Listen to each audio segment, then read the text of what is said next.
Dahil medyo maulan ngayon, masarap talaga kumain na may sabaw. Kaya umagang umaga, alauna na ng hapon. Kaya bumiyahe na kami dito ni Junel papuntang public market para maghanap kung ano ba ang pwede namin ulamin. Dahil medyo maulan ngayon, naghanap na kami dito kung ano ba ang pwede namin ulamin na may sabaw. Laman loob sana ng manok yung bibilhin namin, kaso nga lang may nakita kami dito nagtitinda ng balat ng baka. Kaya bumili na kami dito ng 2 kilo at pinachop na din namin dito kay boss.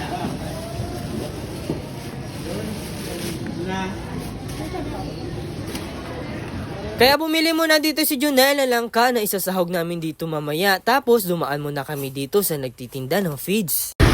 So guys, muna kami dito kasi bumili si Junel ng pagkain ng manok. Pagdating namin sa bahay, pinakain muna dito ni Junel yung mga manok. Tapos pinakain ko na din dito yung mga kambing kasi nagugutom na.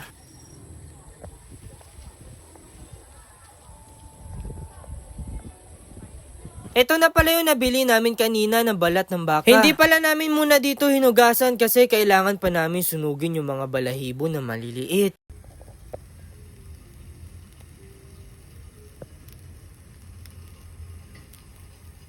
Habang sinusunog ko dito yung mga balahibo na maliliit, inihiwa na din ni Junel para mapadali yung trabaho namin dito. Matapos pala namin dito mahiwa at mahugasan, nagpakulo muna kami dito ng tubig bago namin ilagay yung balat ng baka. Akala talaga namin kumukulo na, kaso nga lang hindi pala.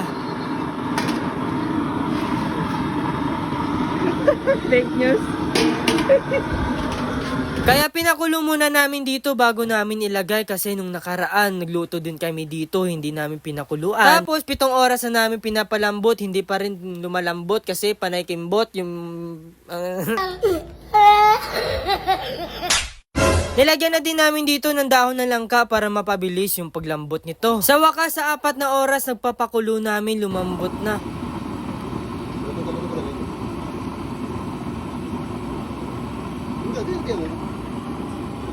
Masarap talaga to pag may sili tapos sabayin mo pa ng kalamansi at patis. Masarap talaga ngayon kumain na may sabaw tapos sabayin mo pa nito sa sobrang lambot, mapapakain ka talaga na sobra. So salamat sa panonood tropa, hanggang dito na lang. Kita-kits na lang tayo sa susunod nating video.